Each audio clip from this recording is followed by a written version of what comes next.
Bonjour chers élèves, dans cette vidéo je vais corriger l'épreuve de mathématiques, le concours d'accès à l'université Mohammed VI, Sciences et Santé, c'est-à-dire l'UM6, faculté de la médecine dentaire de l'année 2018.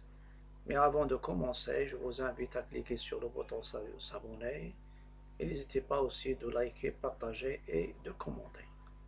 La question Q21. Q21, il vous demande le domaine de définition d'une fonction f définie par f de x, c'est ln de x carré moins f.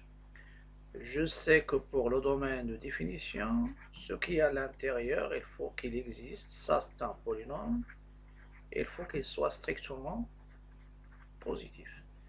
Et ça va me donner normalement le x carré x moins 3 facteur de x plus 3 strictement positif. Donc, lorsqu'il s'annule normalement x carré moins 9 égale à 0, ça nous donne x carré égale 9. Et ça donne x égale moins 3 ou x égale 3. Donc, je peux soit utiliser le signe du produit ou bien le signe d'un trinôme directement c'est mieux. Donc, et je fais un petit tableau de signes qui va me donner le domaine de définition. Vous avez x, ici x carré moins 9, il y a moins 3, il y a 3.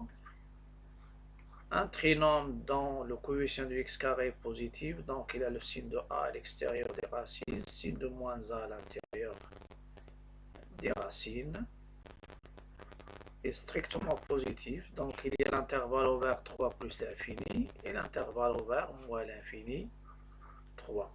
Donc le domaine de définition c'est, vous pouvez prendre uniquement à partir du tableau et cocher pour gagner du temps.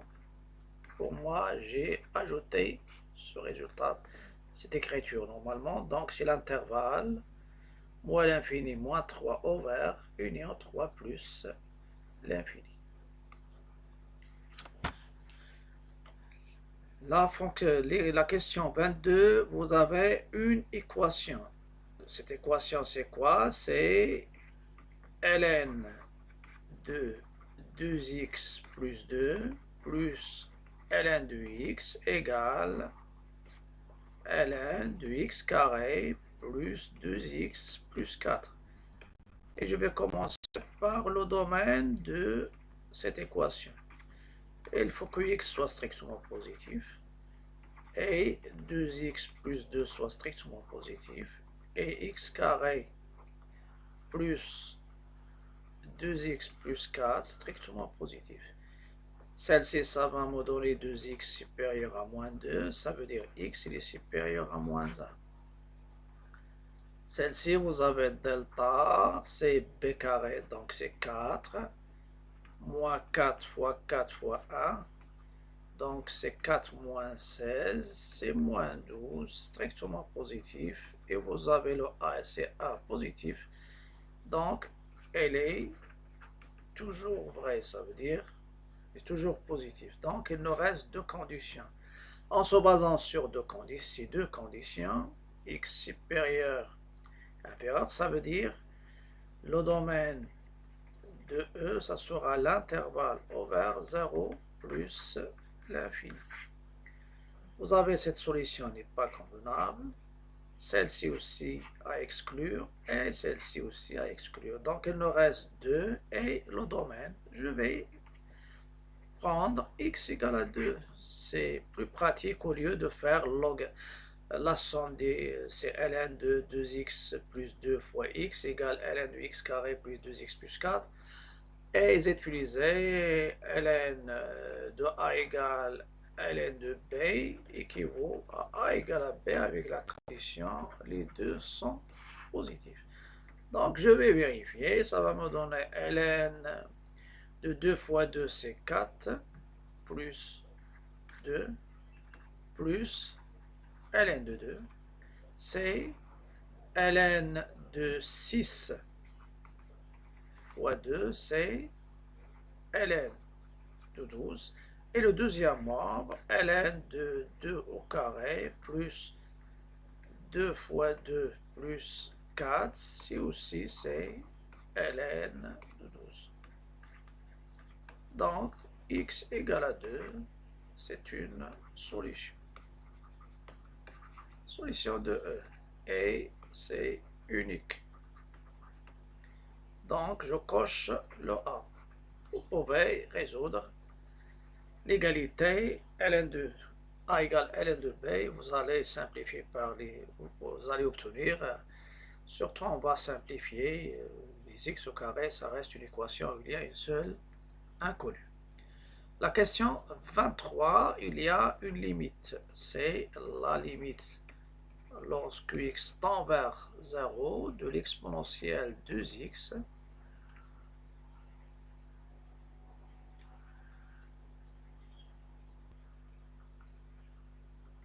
c'est l'exponentielle de 8x moins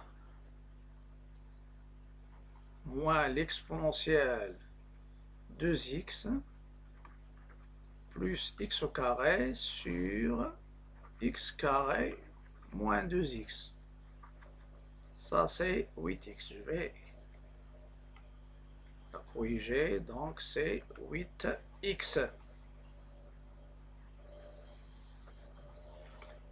Normalement, cette limite, c'est l'exponentielle de 0 moins l'exponentielle de 0 plus 0. Sur 0 moins 0, donc c'est 1 moins 1 sur 0. 0 sur 0 forme indéterminée. Je vais utiliser ici la règle d'Hopital. Règle d'Hopital.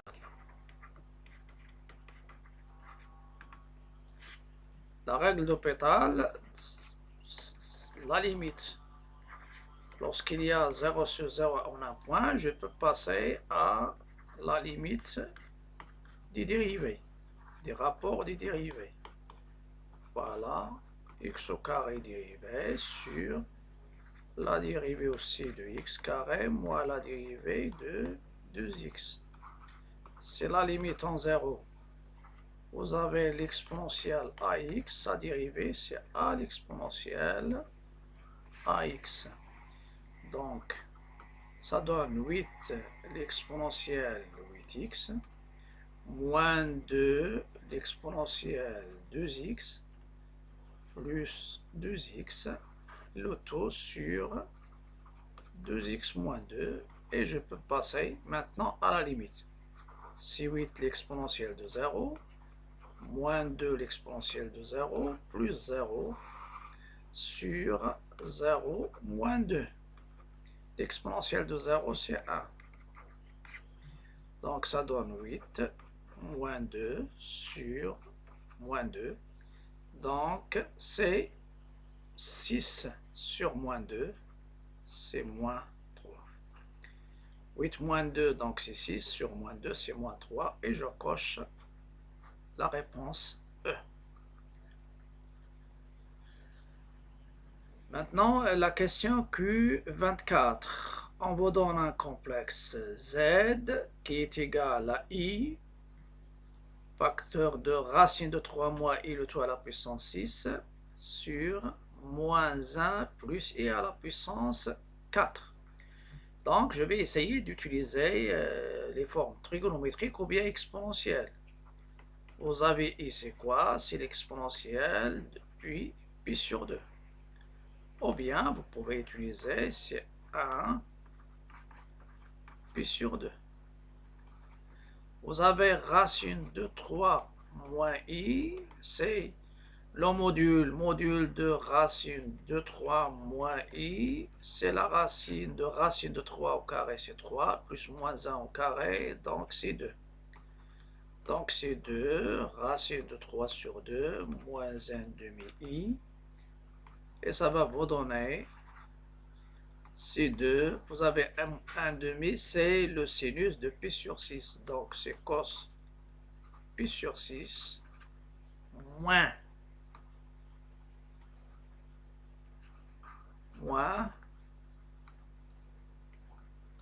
i sinus pi sur 6. Sinus il est impair, cosinus il est pair, donc c'est 2 cos de moins pi sur 6 sinus moins pi sur 6. Donc, elle est égale, normalement, ce complexe, c'est 2 l'exponentielle moins i pi sur 6.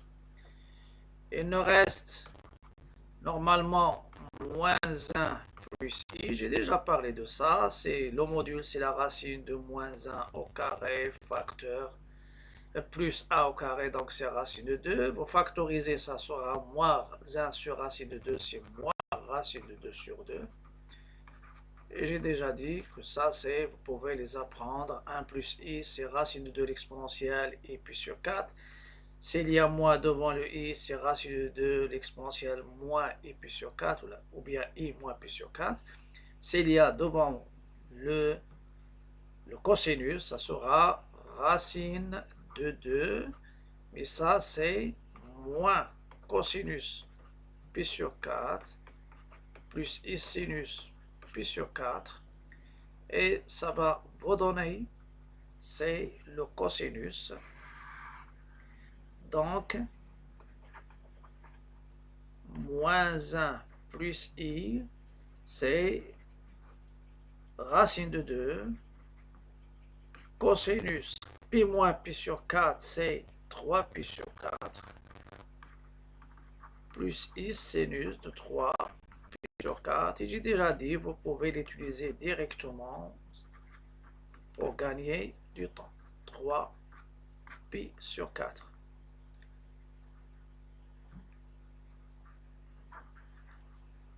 Voilà. Racine de 2. Donc, c'est racine de 2 EI 3 pi sur 4. Et je vais revenir à Z. Donc, c'est l'exponentielle i pi sur 2 fois racine de 2 à la puissance 6. Je suis intéressé par le module. L'exponentielle, c'est racine de... C'est pas racine de 2, c'est 2. 2 à la puissance 6. 2 à la puissance 6.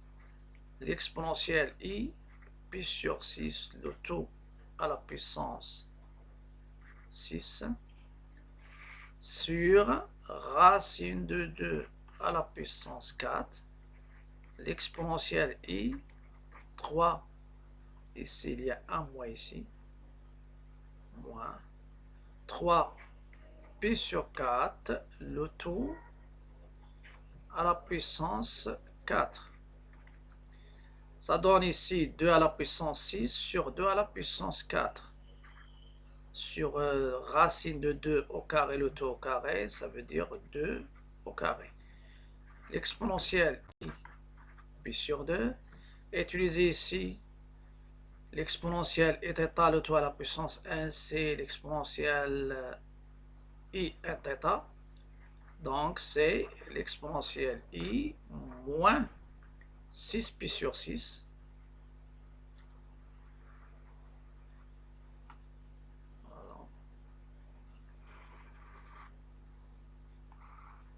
C'est l'exponentielle ici, moins 6 pi sur 6.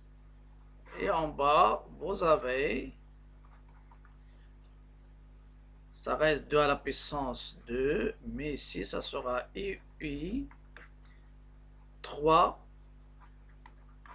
pi fois 4 sur 4. De toute façon, ça va vous donner.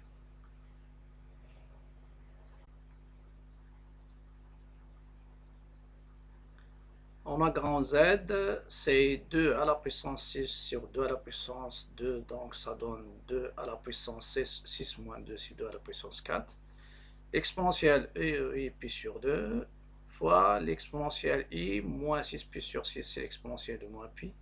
Et l'exponentielle de moins pi, ça cosinus moins pi plus i sinus moins pi. Sinus de moins pi, c'est 0. Cos de moins pi, c'est cos pi, c'est moins 1. Ça donne moins 1. Et même chose ici de 3pi. L'exponentielle i 3pi.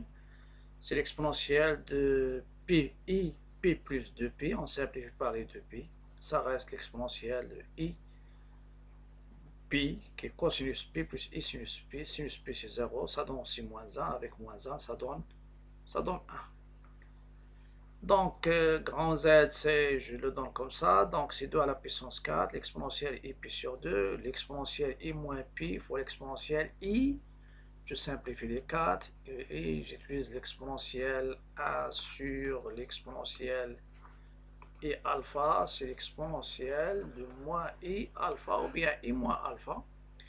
Ça donne ici. Et j'utilise le fait que l'exponentielle i alpha fois l'exponentielle i alpha prime, i alpha, les opérations, alpha plus alpha prime.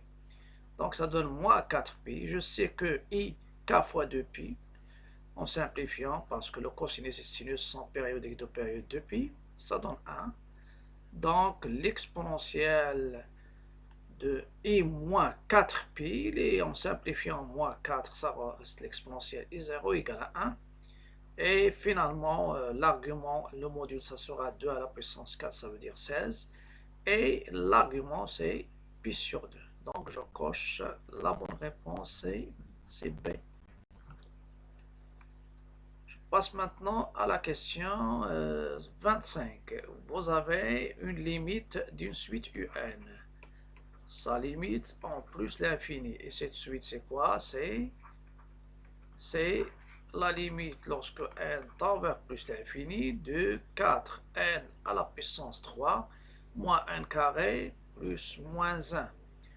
Donc vous avez le moins 1 à la puissance n, c'est une suite. Si n est pair, il donne 1. Si n est impair, c'est moins 1. C'est une suite qui n'admet pas de limite.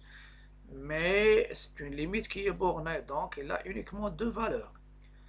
Donc je vais essayer de factoriser par n à la puissance 3 en haut, ça reste 4, moins n carré sur n à la puissance 3, c'est moins 1 sur n, plus moins 1 à la puissance n sur n à la puissance 3.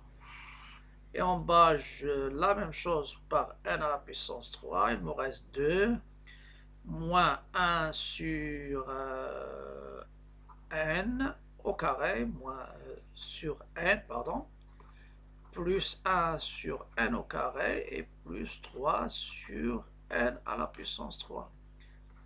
À la limite, tout ça, un nombre fini sur l'infini, c'est 0. Celle-ci, soit moins 1, soit 1 sur l'infini, ça donne 0 comme limite.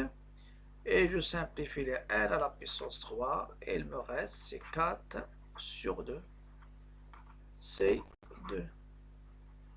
Et vous pouvez même utiliser, c'est la limite en plus l'infini. En haut, le polynôme, c'est-à-dire ce qu'il emporte, c'est 4n à la puissance 3. Il l'emporte sur n au carré, donc, parce que celle-ci, elle va tendre vers moins l'infini. L'autre, elle va tendre vers plus l'infini. Ça, c'est à l'infini. Il prend soit 1 soit moins 1, la même chose sur 2n à la puissance 3, et en simplifiant, ça donne 4 sur 2, c'est 2. Donc la limite, c'est le choix E. Une intégrale i à calculer, c'est l'intégrale de 0 jusqu'à 1 de x plus 4. C'est une intégrale qui a déjà passé dans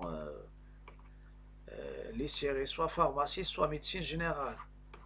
De 0 jusqu'à 1, vous avez ici x plus 1, parce que la dérivée de x plus 1, c'est quoi? C'est 1.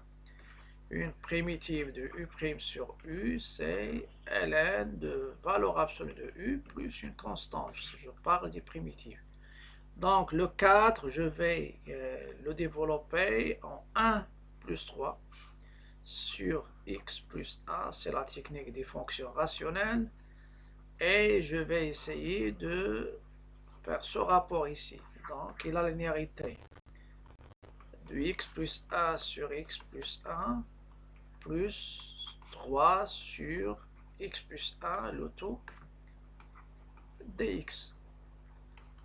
Ça donne i, c'est l'intégrale de 0 jusqu'à 1 de 1. Ça, c'est 3 fois la dérivée de x plus 1 prime sur x plus 1, le tout dx. Et comme primitive, la primitive de x, une primitive, c'est de 1, c'est x. Et celle-ci, c'est ln de valeur absolue de x plus 1. Sans doute, ça sera le b, parce qu'il y a 3. 0, 1.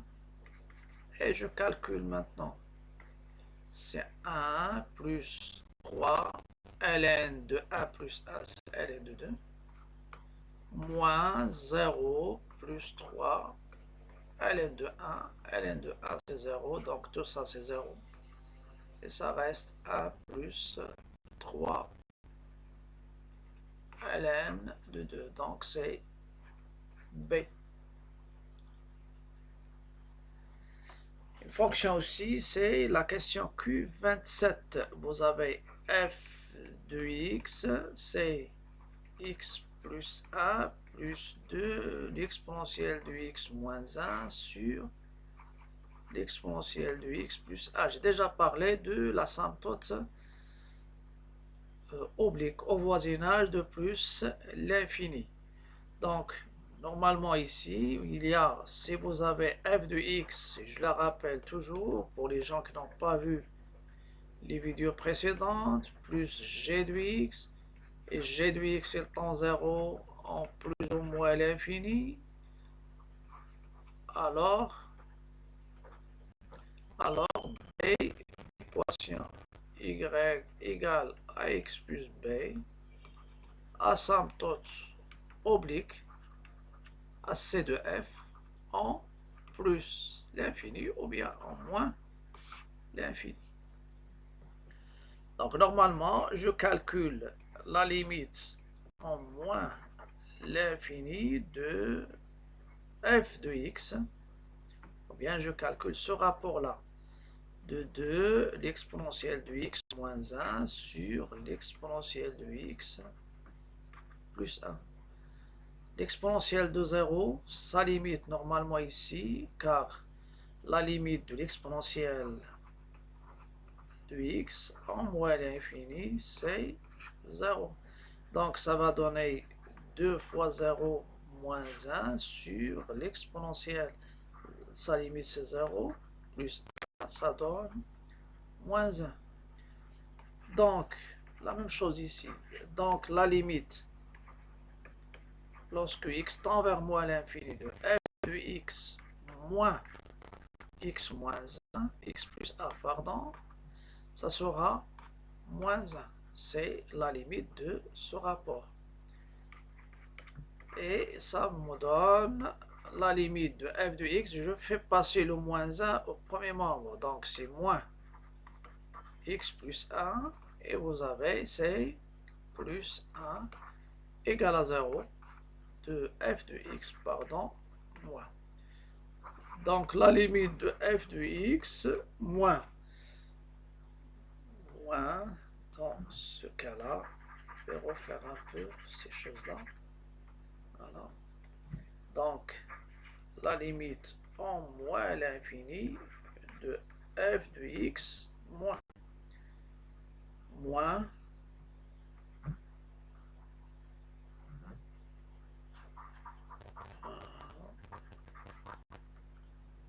et je fais un moins normal.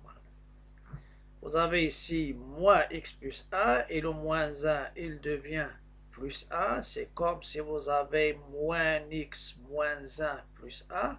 Donc le moins 1 ça sera ici. Et en simplifiant ça sera moins x. Il est égal à plus. Il est égal à 0 pardon. En moins l'infini. Donc l'asymptote, son équation, c'est y égale à x. C'est l'asymptote oblique en moins moins l'infini. On va essayer de voir ici. Donc, si moins x moins 1, et le moins 1, il passe au deuxième membre, il devient plus a. Donc, c'est moins x moins 1 plus a. Donc, c'est moins x. Donc, la bonne réponse, c'est C. Une question aussi semblable à une question précédente, dans soit la série de pharmacie ou bien la médecine dentaire, c'est-à-dire égalité des modules. Vous avez le module de I, Z moins 2 égale le module de moins I, Z plus 1 plus 2I. Sans doute celui-là, ça va nous donner ce qu'on appelle OASET rare ou bien médiatrice d'un segment GH. Pour vous, on doit trouver bien sûr l'affixe de G et l'affixe de H. Donc normalement, si vous avez Z moins ZA égale le module de Z moins ZB, ça va vous donner AM égale BM, l'ensemble des poids équidistants aux extrémités d'un segment. Donc ça vous donne la médiatrice des segments. L'ensemble des points, c'est la médiatrice du segment AB et c'est l'ensemble, c'est la droite passant par I milieu de AB perpendiculaire bien sûr à la droite AB. Donc si je vais factoriser par I, facteur de Z moins 2 sur I, module. La même chose ici, je factorise par moins I, facteur de Z, plus 1 sur moins I, et plus 2i sur moins i. J'ai factorisé par moins i. Après, le module des produits sur le produit du module. Fois le module de z moins 2 sur i égale le module de moins i fois le module de z plus. Ici, normalement, ici, je vais multiplier par i en haut et en bas. Donc, i sur moins i au carré. Et ici, je vais multiplier par i en haut et en bas. Et la même chose ici, je vais simplifier, ça reste moins 2. Le module de i égale module de moins i égale à 1. Donc, on peut avoir ici ce qui reste, z i carré, c'est moins 1. Donc, c'est plus 2i égale à 1 module de z. La même chose, i carré, c'est moins 1 avec moins c plus 1. Donc, ça reste plus i plus 2 moins 2. Et je vais la préparer avec les affixes. Donc, z moins 2i égale le module de z moins 2 moins i. Ce que je vais prendre ici, g, je vais la prendre, donc 2 moins i, 2 moins i. Donc je vais prendre g d'affixe moins 2i et h d'affixe 2 moins i. Et ça va me donner gm égale hm. Donc la médiatrice des segments, GH avec HG d'affixe moins 2i et le H d'affixe 2 moins i. Donc ça sera le E.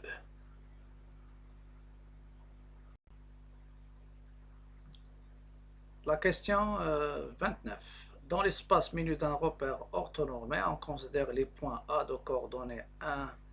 Donc le point A de coordonnées 1, 2, 1. Et vous avez B de coordonnées 1, 0, 0. Et C de coordonnées 0, 1, 0. Et vous avez le plan P, le plan passant par C et P, elle est orthogonale à B. Ça veut dire le plan, il passe par C. C'est ça notre plan P. Il passe par le point C. Voilà.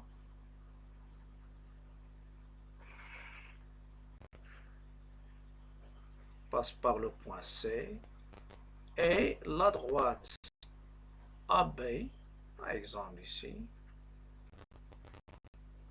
elle est orthogonale à ce plan. Ça veut dire le vecteur AB, c'est un vecteur normal.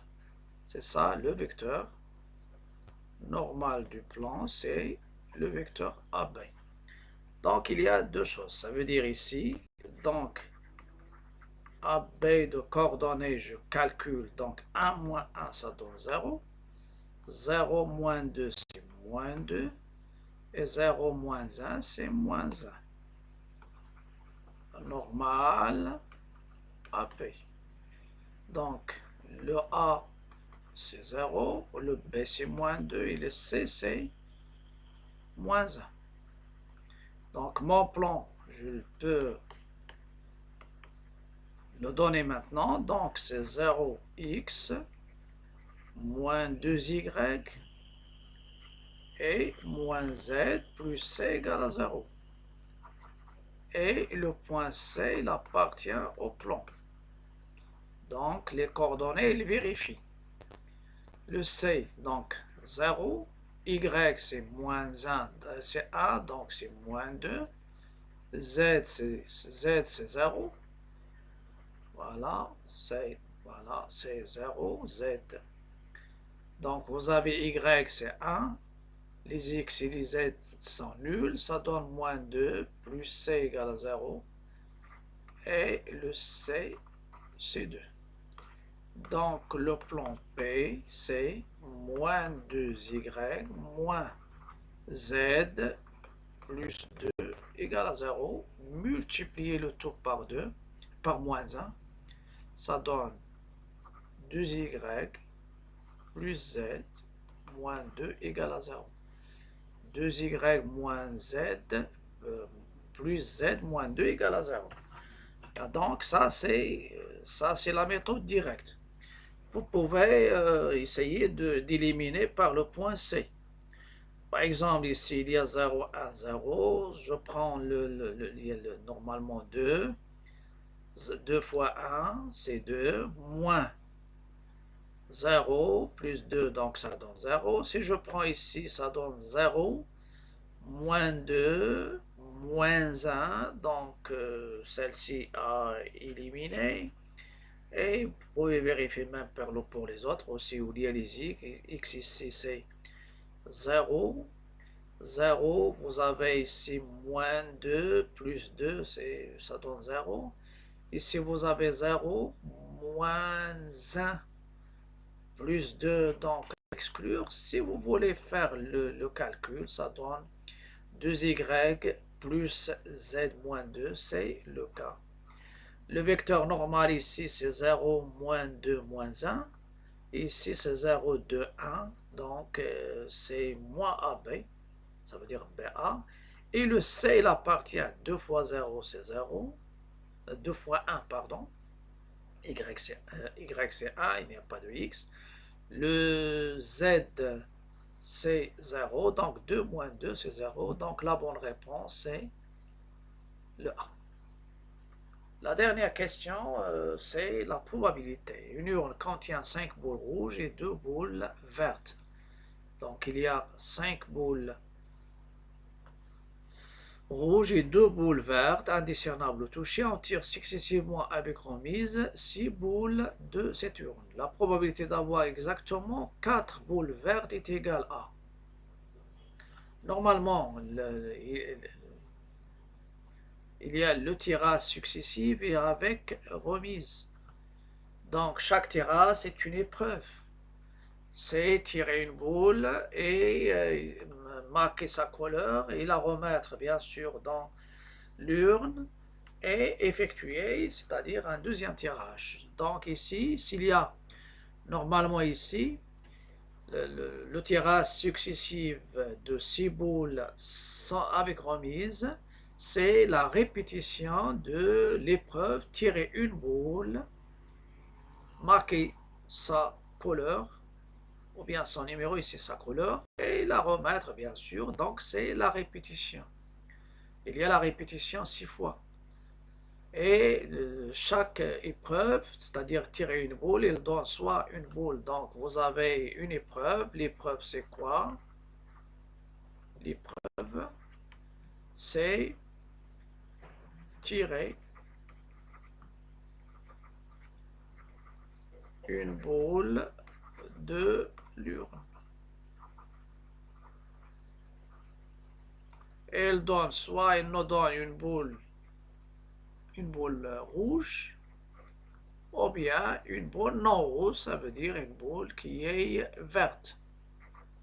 Et il y a la répétition. Voilà. Normalement, je vais prendre les données, donc il y a 5 rouges et 2 vertes. 5 rouges, donc là, dans l'urne, il y a 5 rouges et 2 vertes. Je vais m'assurer, 5 rouges et 2 vertes. Donc, le tirage successif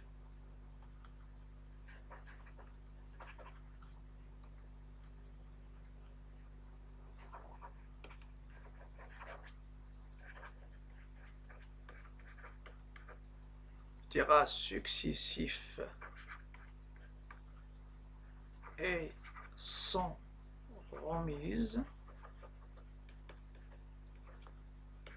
de 6 boules de l'urne. Est-ce qu'il y a il tire 6 et avec, pardon. Donc, il y a l'indépendance sans remise, avec remise, sans remise. Les épreuves sont, les tirages sont, l'un dépend de l'autre. Ici, il y a, sans remise, de 6 boules de l'urne. Donc, avec remise, donc, il y a l'indépendance. Donc, il y a répétition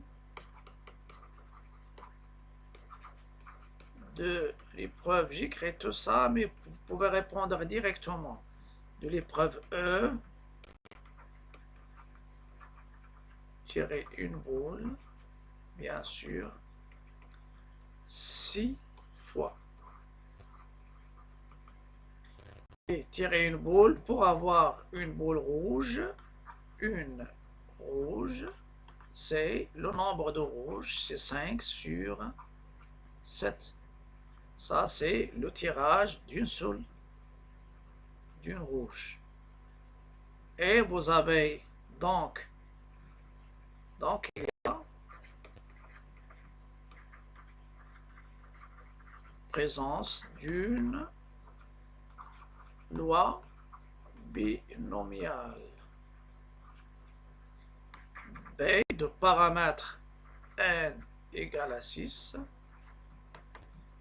et B égale 5 sur 7. Donc là, pouvoir d'avoir exactement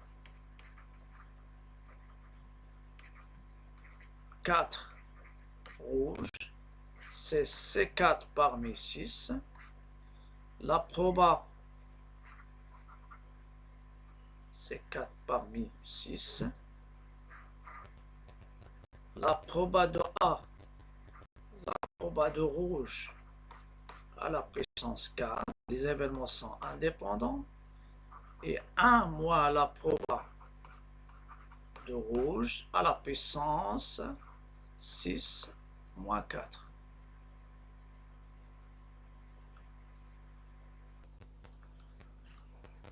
Oui. Dans l'épreuve, normalement, il nous demande la probabilité d'avoir exactement 4 boules vertes est égale. Donc, donc la probabilité, normalement, le tirage successif avec remise de 6 boules de l'urne, c'est la répétition d'une épreuve tirer une boule de l'urne. Et cette épreuve, soit il donne une verte avec 2 sur 7 ou bien une rouge avec 5 sur 7. Donc on joue sur les vertes. Donc la loi binomiale de paramètre n égale à 6. Et P, bien sûr, elle est égale à 2 sur 7. Il y a présence d'une loi binomiale qui est de paramètre 6 et 2 sur 7. Donc la probabilité d'avoir exactement 4 vertes, c'est C4 parmi 6. Proba de V d'avoir une verte à la puissance 4 fois 1 moins la proba de V à la puissance 6 moins 4. Donc, exactement 4 vertes, c'est C4, 6 fois 2 sur 7 à la puissance 4 fois 5 sur 7, c'est avoir une rouge, ou bien c'est 1 moins la proba d'avoir une verte à la puissance 2, et on doit calculer. Normalement, c'est 1 moins 2 sur 7, c'est 5 sur 7, c'est ça. Les calculs, parce que les calculatrices ne sont pas autorisées, donc on doit savoir comment je calcule à la main. C4, 6, au lieu d'utiliser NCR, vous n'avez pas le choix que choix manuel. C4, 6, c'est A4, 6 sur factoriel 4. Nombre d'arrangements de 4 parmi 6, c'est 6 fois 5 fois 4 fois 3. Vous la laissez comme ça pour avoir le droit de simplifier.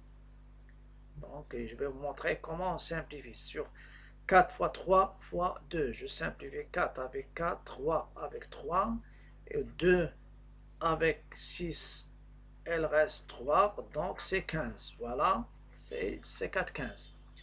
2 à la puissance 4 sur 7 à la puissance 4 fois 5 au carré sur 7 au carré. Je peux voir quelles sont les données. Normalement, vous pouvez remarquer il y a 7 à la puissance 6 au dénominateur. Ces choses-là, normalement, on doit les éviter. Il ne reste pas une choix parmi les trois. Donc, je dois continuer le calcul. 2 à la puissance 4, c'est 16. 5 au carré, c'est 25. Et 7 à la puissance 16. Et je fais le calcul. 15 fois 16, c'est 6 fois 5, c'est 30, 6 fois 1, donc vous effectuez le calcul ici, ça donne 240. 240 fois 25, la même chose, vous allez trouver 6000 sur 76, et la bonne réponse est la réponse A. Voilà. À bientôt, et n'oubliez pas de cliquer sur le bouton s'abonner pour se recevoir tout ce qui est nouveau sur ma chaîne. Bonne chance et à la prochaine vidéo.